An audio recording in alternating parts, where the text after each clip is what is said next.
In every lifetime, a Brittany Zarco production. Prelude. A spotlight shines on center stage. Standing in the light is our narrator, dressed in a ringleader costume. Hello, everyone! Thank you for coming to the show. Now, storytelling is the oldest art form, and today I'd like to tell you 3 stories. 3 stories spanning 3 lifetimes in 3 acts. And what is the point? I'll tell you here at the very start of the show right now.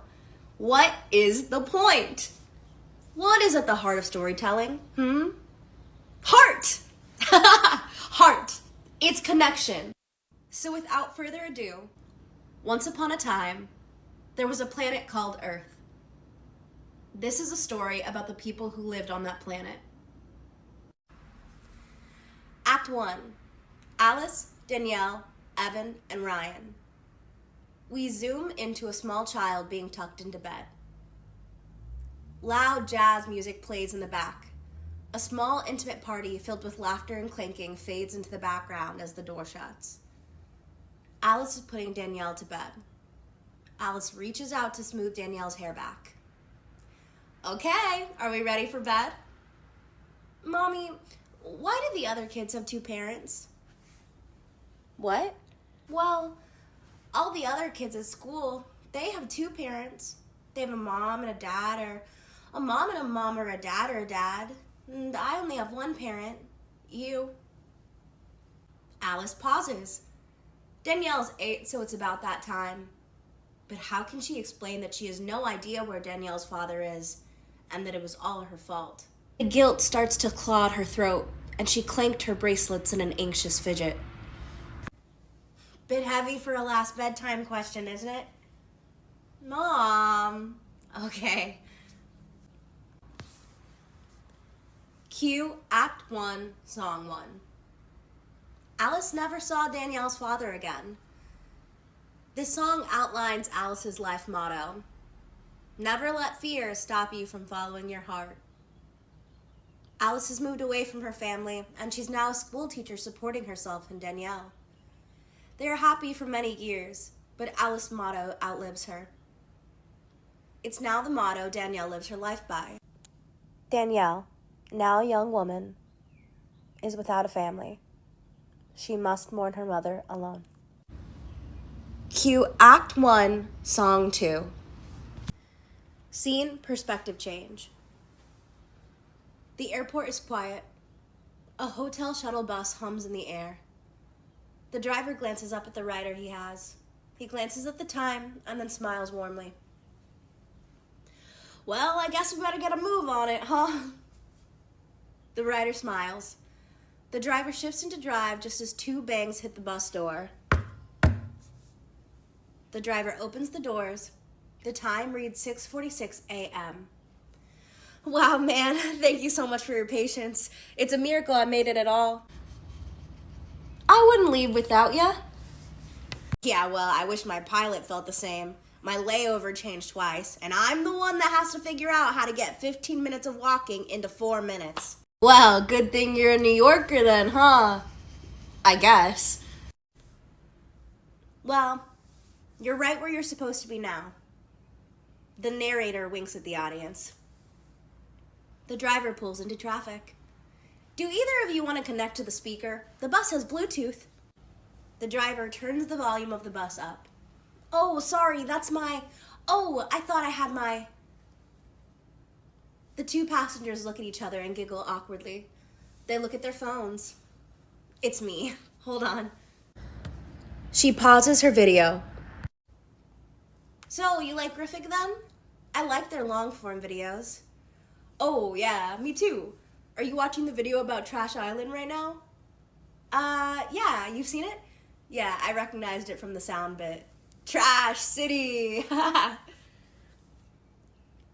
So, what brings you to New York? I'm auditioning for a jazz club. My parents used to work there together. Oh, jazz, that's fun. I like it. It makes me feel close to my mom and my dad, kind of. What about you? What brings you to the Big Apple? I live here, actually. Can't you tell? I have a certain vibe, a certain citizens of Trash City Central, don't you think? Oh, I wasn't gonna bring up that part of the video. No, it's okay. Cities have a big trash problem, but in all seriousness, you could never tear me away, trash and all.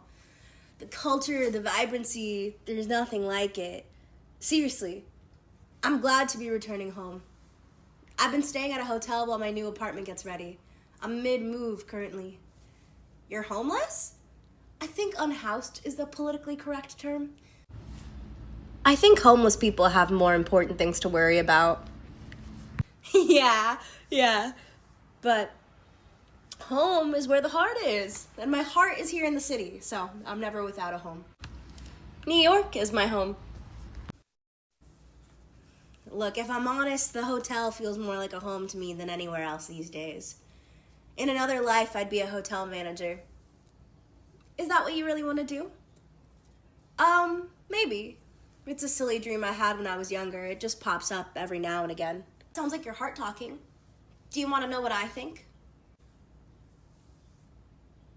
Would you be able to hold it in if I said no? Sure, it's your life. Evan laughs. When he does, Danielle notices that his laugh has the same cadence as her mom's laugh. Her heart aches for a moment, and she turns to look out the window. Well, the anticipation is killing me. I have to know. What do you think? Danielle turns back to him smiling. She can almost hear her mom's laughter as she says, I think that you should never let fear stop you from following your heart. Oh geez, really? I know it's a cliche, but cliches exist for a reason. People make jokes, but I think that your heart calls out to you for a reason. Like, I think you're supposed to be the happiest version of yourself. Evan looks unconvinced. Danielle continues. Look, you don't have to listen to me, but it'll be no one's fault but your own if you miss out on your destined path. Okay, I'll play. Don't you think that if you lose out on something, that means the path wasn't meant for you? Maybe.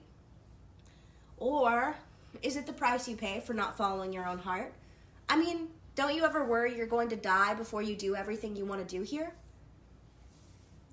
No. My dad died not too long ago. It was sudden. That's part of the reason I'm moving. I think it taught me that you can't control life. I'm sorry. My mom passed recently too. She's all the family I have. Had. Is that why you want to work at the jazz club? Yeah, partially. I mean, she and my dad worked there together in school, but it's kind of a long story. Evan nods.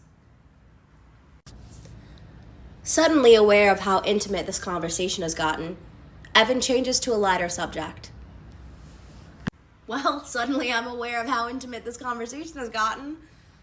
But if you don't mind if I continue, I think death is just a new beginning. I like the idea of reincarnation. I read somewhere that death is like taking a nap in your bedroom during a party. I like that. You know, you can hear the laughter just outside the room, and you're safe and cozy. If I come back, I wonder if I could be a tree or something. Dig deep roots and never have to move suddenly from place to place. Maybe you just have to get in touch with your roots. Settle into your new spot. We're here! The bus driver chimes in, startling both Danielle and Evan. The two passengers have been so lost in conversation that the drive had flown by. Well, I guess I'll see you around later. Maybe in another lifetime. Evan heads to the local high school to pick up his brother. The audience is introduced to Ryan. Hey, Unc! I'm your brother. It's a term of endearment. So is using someone's first name. Oh yeah? Are you spitting game to me right now? Going to tell me how you get all the ladies? Should I follow my heart and serenade my love from the rooftops? Can you buckle up, please? Okay, Mr. Responsibility. Thank you. Follow your heart, huh? That's funny. A lady on the bus told me the same thing this morning. I knew you were good with the ladies. No, I didn't mean it like that. She was crazy. I briefly mentioned that I wanted to be in hotel management, and without knowing anything about me, she basically told me I was acting too scared to do it. You still want to be doing that hotel thing? Well, yeah, but that's not the point. Aw, man. Don't make me agree with some crazy bus lady. What do you mean? Cue Act 1, Song 4. Ryan sings an upbeat number about following your heart. Ding, ding, ding, ding. Oh, those dings. When you hear the ding, it means the story we're watching is over and we're ready for the next lifetime. Now, this is one of my favorites because I personally love a little ocean view. The narrator changes into beachy clothes and sets up a lounge chair. Act 2. We begin in a living room. Two small children are watching old surfing videos on the television. A woman comes through the front door. She brings in two flashy costumes. One girl runs excitedly to greet her mom. Aw, are these for me? One is for you and one is for Sarah. The child who had remained glued to the television finally looks up. In front of her, Coral stands holding two bedazzled wetsuits. One glints with blue and green, the other glints pink and teal. The green and blue wetsuit glinted the name Sarah across the back. The pink and teal suit glinted the name Waverly. Are you girls watching those old surfing videos? Yes, Mama. We love it when the waves whoosh. Wow, thank you, Miss Coral. I love my wetsuit. And we love the wind in your hair, too. I want my hair to have little pieces of the sun. Good. Well, you girls have been on such a surfing kick recently, I couldn't help myself. I wanted to get you each your very own suit. Look how cute these turned out. The girl at the surf shop gets bored and bedazzles a few seats a week. Based on request, of course. Now, these aren't going to be insanely sturdy, so don't feel bad when the gems start to come off. No glue could hold up against the ocean spirit. Coral chuckles. She watches as the girls coo over the different intricate waves and trees bedazzled onto the suits. The girl at the surf shop had done an excellent job. The girls put on their wetsuits and ran to the sea. Coral kept a close eye on the girls as they splashed by the shore. You girls are so sweet. Would you like to learn how to surf?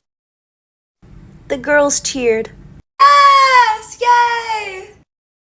Okay, first, you have to work on your balance. Stand on one leg. Breathe in peace. Okay, switch legs. The girls were too young to truly begin any real hobby. And Coral swore that when she had Waverly, she would leave the surfing life behind. She never wanted to force her love of the water. But Coral couldn't deny it made her excited that Waverly was taking an interest in surfing. After all, before Wave, all Coral really loved were the waves. Before this wave,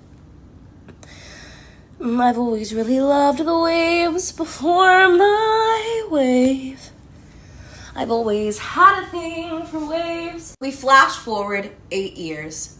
The phone rings. It's 1:14 a.m. Coral checks her phone. It's an unknown number, but the hour concerns her.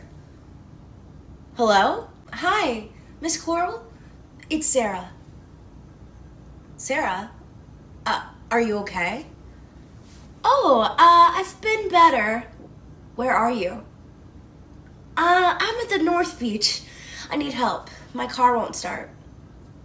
I'm on the way. The ride was only 15 minutes away, but each minute felt like an eternity. Hurricane Hill had washed the old shore away in 2027. All of the old coast of Rhode Island was marked by miles of debris. Residential areas had been pushed inland 10 miles. Without asking, Coral knew exactly why Sarah was at the beach. Scene change. Sarah sits on a rock as the high tide gently splashes against the parking lot shore. The only reason North Beach wasn't completely submerged is because it wasn't really a beach at all. It used to be a long trail up to a cliff overlooking the ocean. It was a short hike, only 24 or 25 feet, but the water now sat flush with the cliff's edge, pouring into the parking lot as the tide rose. Coming here was dangerous, especially at this hour. But there was a handful of surfers that lived in this old neighborhood that visited frequently. To Sarah, it felt like home. Most of the old neighborhood couldn't afford to make a big move after the flood, so they moved inland, as close as the new residential borders would allow. But they missed the ocean. Sarah missed the ocean. The collective heartbreak remained palpable in the air. Cue Act 2, Song 2. Act 2, Song 2. Coral pulls into the lot. She thought she would feel ill at ease by the water, but she smelled the salty air and heard the water lapping. Her shoulders relaxed, her jaw unclenched. She felt at home. Coral briefly considered what to say. Without really deciding, she got out of her car and sat next to Sarah on the ground. It smells like home, doesn't it? I'm sorry for calling you so late, but I'm not sorry for being here. No, I wouldn't expect you to be. Stupid, maybe. Brave, definitely. But sorry. What for? Coming home? It's dangerous. It is. We shouldn't stay long. The high tide is unpredictable these days. Do you remember when Wave and I were little and you brought us those bedazzled wetsuits? Mm-hmm. Well, I always thought, before all this, I thought that I would grow up and be a surfer just like you. Really? Yeah. Like one day I could have a surf class and maybe teach kids to surf just like you taught me and Wave. Oh, I think that's really sweet. Well, I guess it's never going to happen now. Why not? Sarah seemed unwilling or unable to continue. The two sat quietly, breathing in the salty air. Do you want to come over and have a cup of tea? I'm up anyway. Would that be okay? I don't see why not. No risk of dying or drowning, but I think you'll enjoy yourself. Come on, Dawn Patrol. Let's jump this car, huh? Scene change. Coral and Sarah sit at the kitchen table. You can move to a new coastal town. Technically, isn't this the coastal town of the future? Technically is the worst way to be right.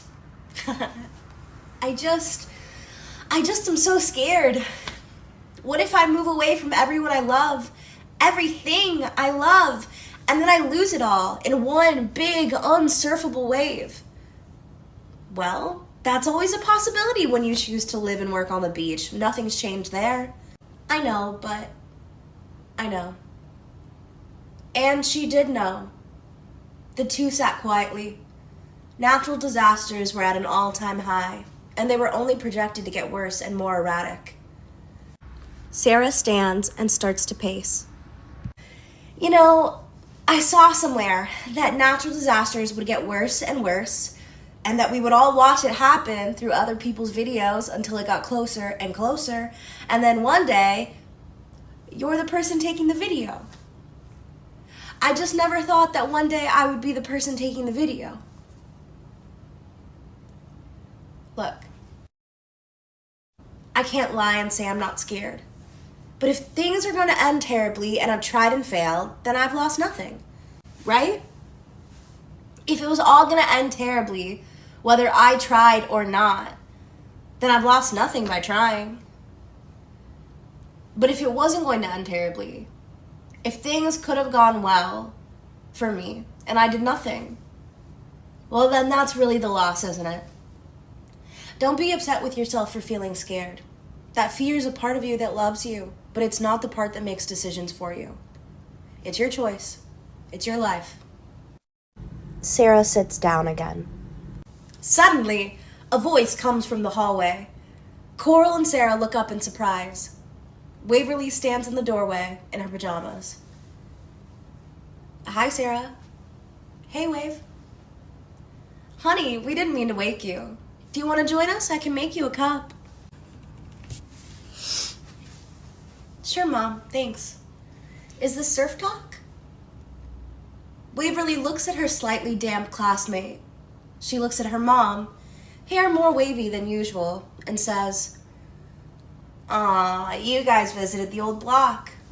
Why didn't you wake me? I would have come." Sarah scoffs. Huh. Well, think of what the sea salt would do to your pretty highlighted hair. I thought my hair looked nice. It does.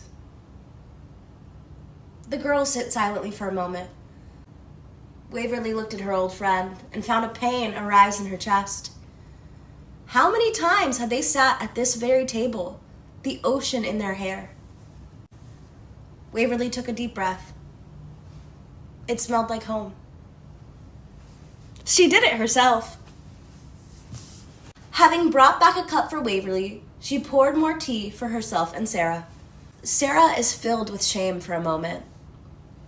She was deflecting earlier. She didn't want to tell Waverly that she had called Coral because her car broke down at North Beach. Even though they hadn't been close in a long time, Waverly would know that Sarah had only visited North Beach because she was feeling lost and sad. When they were younger, they used to love the long trail up to the cliff. It wouldn't be the same walk today. Time had washed both the trail and the friendship away. Waverly, brave as always, would take off her shoes and stand with her feet in the grass. She never seemed worried about bugs. Not a tick or a stick could stop her. She used to say things like, "I have to go put my feet in the grass. Have you ever breathed in the outside? It heals you." And she'd stand there, like she was a plant, face to the sun. She called it breathing in a piece of peace. That's why it was so surprising when she quit the surf club and joined the fashion club. Waverly seemed connected to the earth, to the ocean, just like Coral, just like Sarah. They drifted apart after that. No bad blood, just different hobbies. Now what's all this about moving? We should move to a new seaside town. It's not any more dangerous than where we currently live. Plus, living next to the ocean, Mom, this is your dream. And Sarah, it's obviously yours too. My dream is for you to be happy and taken care of. You can have more than one dream. If the ocean didn't have such a strong hold on you, we wouldn't have pitched a place as close as possible to the residential line. We could all go together. Ma, we could start a small business. I could get my cosmetology license in the new Florida. Just think about it. You guys could surf all day, and at night we could come together and do this and have family dinner. We could just reminisce on the days where this was all a dream. A sweet dream. A silly dream. A dream crafted at the midnight hours at the kitchen table.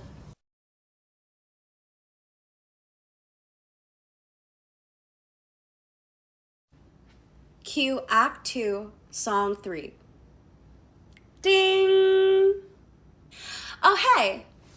Well, I hope it all worked out for them, sweet kids.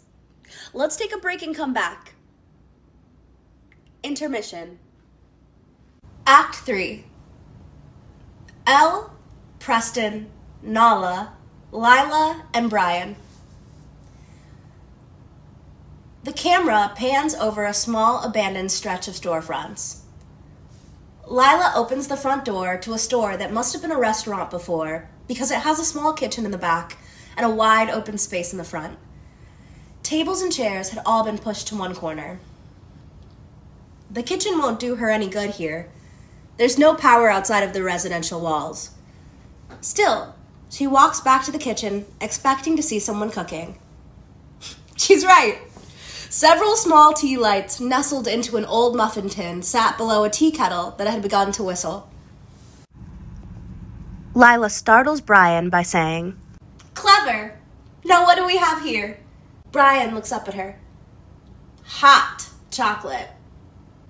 "Brian, A 7-year-old boy that Lila has picked up over the last year beams up at her. Obviously thrilled by his garbage diving treasure, Lila was constantly surprised by his grit. When Brian joined Lila, he had a water purifier attached to his water bottle. His parents were doomsday preppers. Lucky for Lila, who was on the verge of dehydration when he tripped over her. Lila replies, "Oh, wow! We're living in LUX luxury! You want to have this feast outside? The sunset tonight is as orange as a koi fish." "Sure. Just let me get our drinks here. Hey, all this kitchen stuff is pretty nice. You think we should stay here for a while?" It's a bit close to the residential walls for my preference, but the people seem nice." "You ran into someone?" Brian looks visibly distressed. "Yeah, all the trash is pretty picked through, but some folks started growing their own herbs and berries. Look here." She plucked a bit of lavender from her satchel. She placed a twig in each of their drinks. "What is this? It's so purple." "It's a lavender sprig. A tad old, but flavorful nonetheless. It'll soothe your nervous system." "I'm not nervous." "I didn't say you were." And Lila pulls out a Valentine's Day decorating box, complete with sprinkles, 12 plastic wrapped cookies, and frosting. "I had to guard these with my life. Do you want to decorate them together?" "Wow, kings didn't live as good as we do." "Probably not." The two sit outside enjoying the plush chairs and table set from the old restaurant. Enjoying the sky, the lavender hot chocolate, they decorated their cookies mostly in silence. For a moment, they both felt lucky to be alive and lucky to be together. The next morning, Lila and Brian set off to scavenger for more food and supplies. They would be lucky to find anything, but it was better than doing nothing and just suffering. They would usually start their mornings this way, together. Then, they would split ways to double their surface area for good luck. To add a little whimsy, they made up a game. They would spin in a circle while pointing, count to 7, and whatever direction they ended up pointing in is where they would head. On this day, however, they ended up pointing in the same direction. This never happened. "Well, what do you say? We could spend the day together, and maybe if we're lucky, and we are luckier than kings, we'll find a feast so big it takes us 4 hands to carry it all back home." And so they made their way east towards the rising sun. As the two wander down the road, they come across a trail that leads into the woods. It winds uphill. The thick forest seems to grow somehow thicker around them. As they pause to rest, they notice the forest here was quieter. It smelled different. It smells like baking bread. I think I'm hallucinating. Maybe we should stop for a bit. Hallucinating or not, I haven't smelled warm bread in so long. Wait, you can smell that too? Lila immediately tensed. If somebody was making bread, who? And would they kill to protect it? We should turn around. What? We could just stay in the tree line, scope out the sitch. Or you could just join us for dinner. A voice from behind them startles them both. Before them was an older woman, long silvery hair. If you couldn't see her feet on the ground, you would have sworn she was floating. Just a little bit.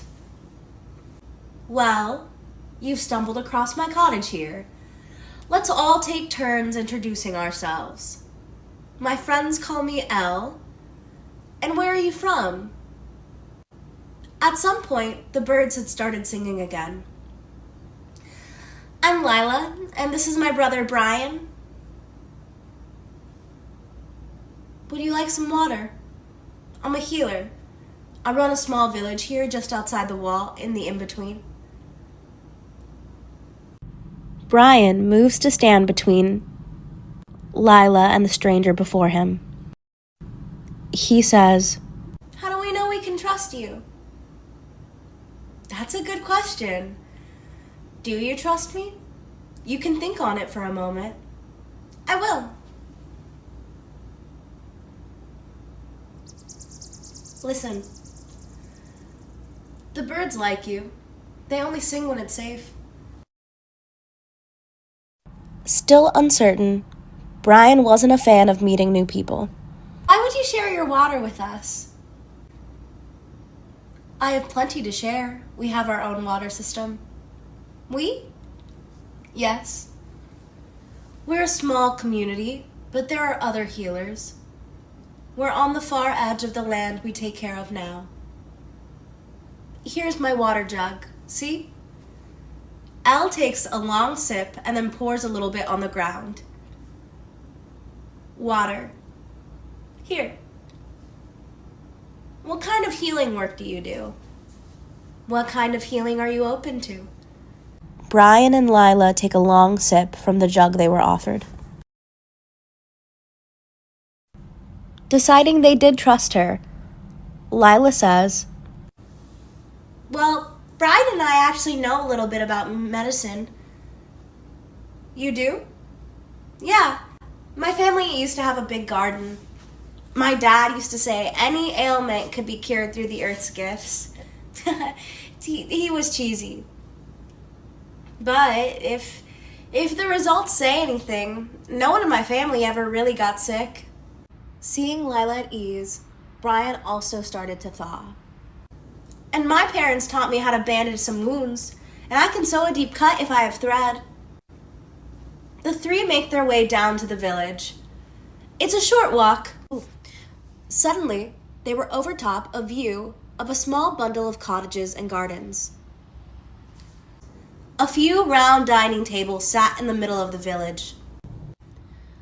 Lila and Brian were both shocked. Wow, how did you do all this? Oh, that's a story for later. I've got to check on dinner and let everyone know we'll need 2 more spots. Feel free to roam around. You can meet us in the kitchen when you're ready. It'll be right through that door. Oh, thank you. Do you think we're safe here? Let's check out the gardens. I feel safer knowing what kind of plants they grow. The two wandered through the gardens. Finding a nice blackberry bush, they sat and ate a few together. No concern of scurvy here. Cue Act 3, Song 2. A moment together. Scene change. Within the residential walls, a shift was occurring. Nala blots her lipstick on some toilet paper and flushes it down the toilet. She and her father are getting ready to go see a Reiki practitioner. Her father was not strictly invested in Western medicine himself, but he tended to treat holistic medicine like it was a fun trend to try. When she brought up going to a Reiki practitioner to make sure she was ready for her upcoming tour, her father was over the moon. Anything that encouraged her to continue in the family business. Preventative medicine is the best medicine after all. Nala had found the practitioner through a reverse internet search of a photo she had found of her mother with a holistic doctor. The picture was blurry, but Nala was sure it was her mom in the photo. After all, she may not remember her, but they share a name. And a face, kind of. She couldn't find the doctor, but found a Reiki practitioner whose work was quoted on the doctor's acknowledgement page. Her father yells for her off stage. Come on, we've got to make sure your vocals are pop star ready. Nala knew it was a long shot, but she hoped she could ask the Reiki practitioner about her mother. She and her father began the long journey to the address given. She didn't realize her father intended to sit in on the session until they got there. She couldn't ask what she really wanted to, but she sensed a look of recognition in the Reiki practitioner's eyes. Did you know my mother? The words clawed at the back of her throat. By the end of the session, Nala felt lighter. Raw somehow, but lighter. The Reiki therapist told her to drink lots of fluids and started to head out of the room. The doctor hovered at the door for a moment. Your throat chakra needs tending to. May I suggest you visit an old friend of mine? Throat chakra? Can that impact her singing? The doctor studied him quietly for a minute. Yes. Turning her eyes to Nala, the doctor continues.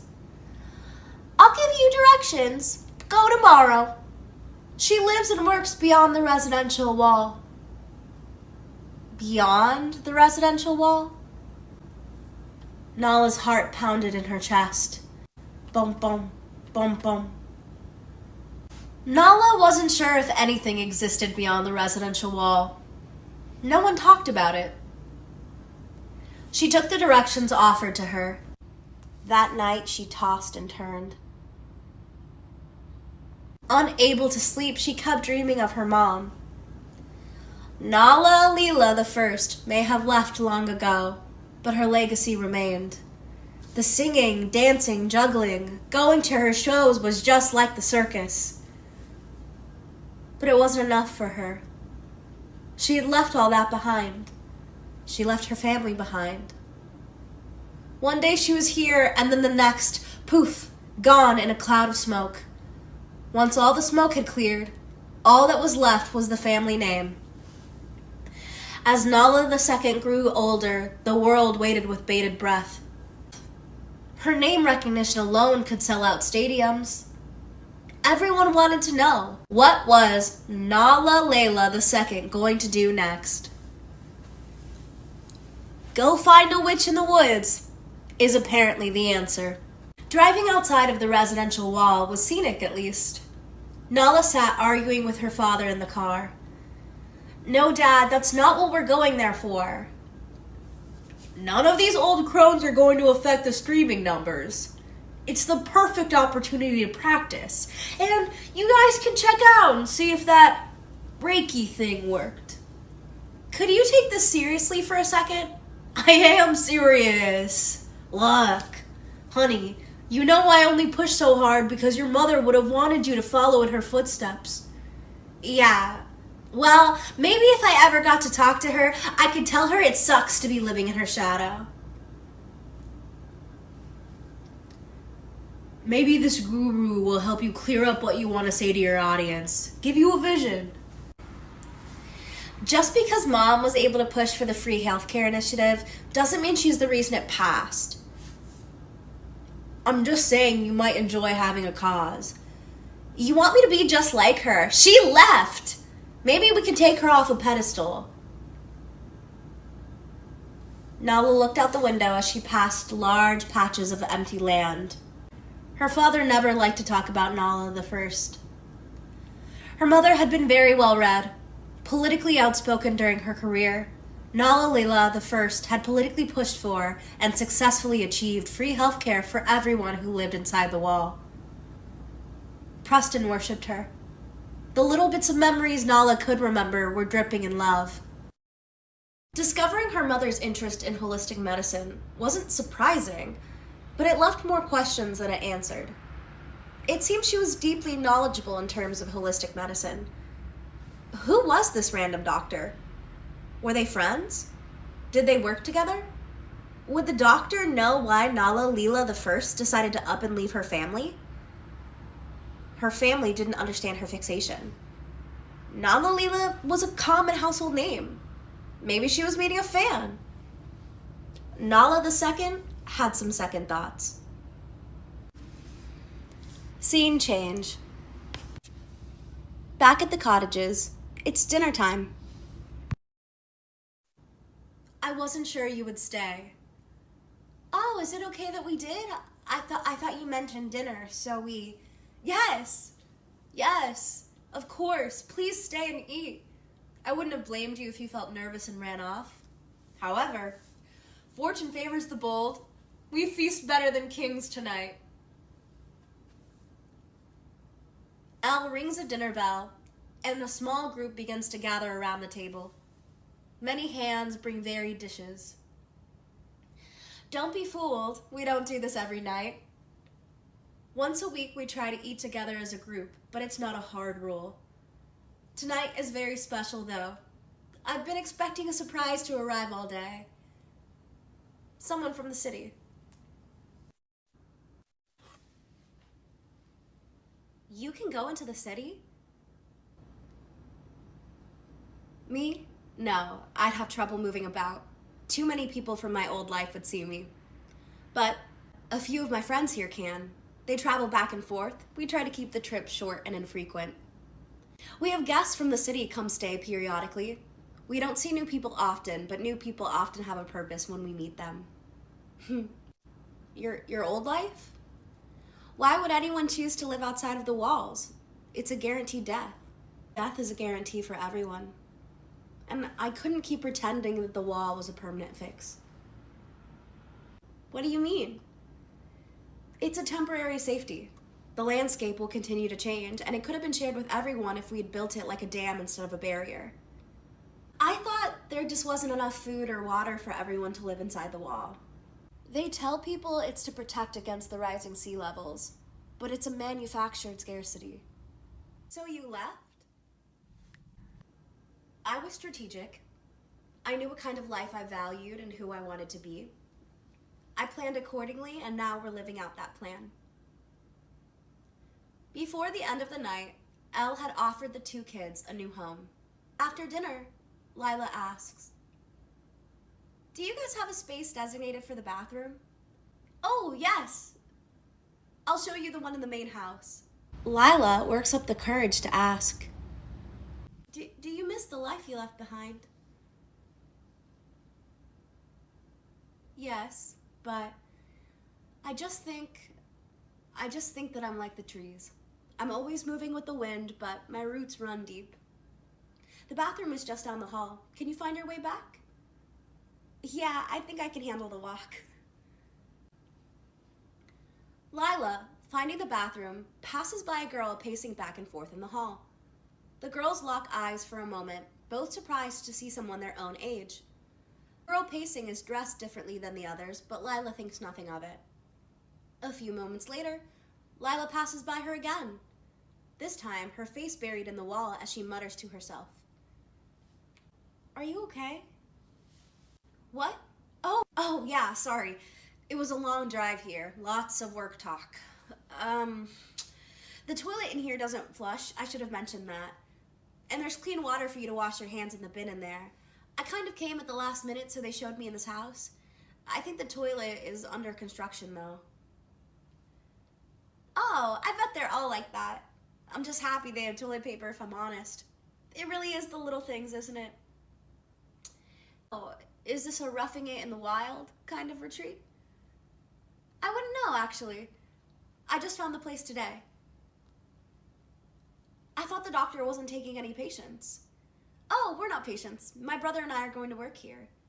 "Oh, yeah. Yeah. And I bet the toilet setup is so that we're not using clean drinking water just on piss and, well, you know."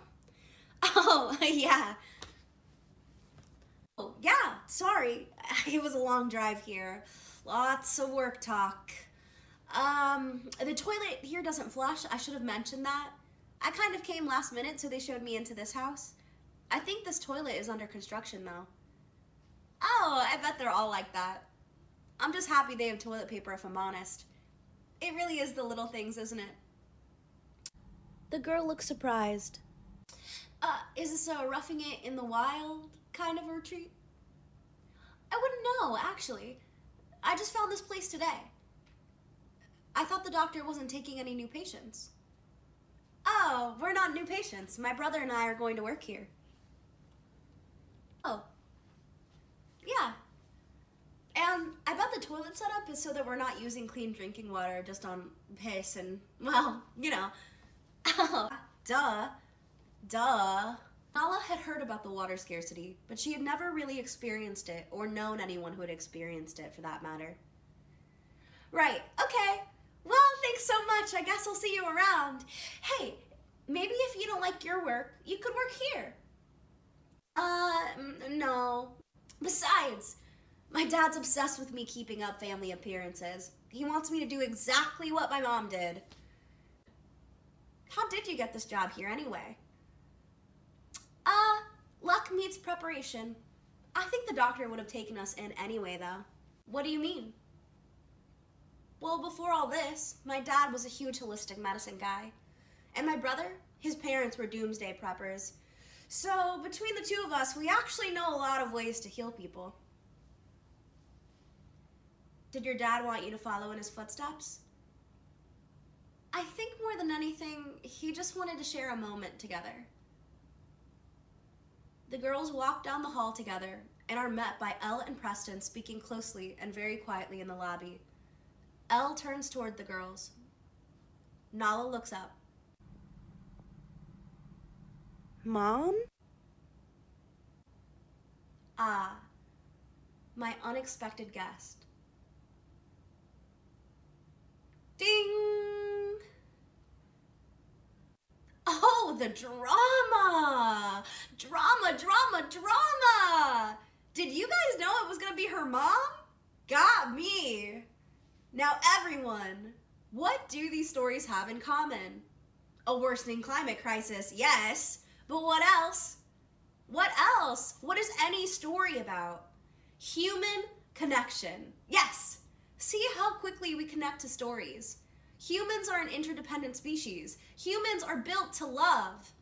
A prevailing, undying sense of love lies in every single one of them. At the end, through it all there always is a prevailing sense of love and connection. In every climate, in every challenge, in every lifetime. Thank you.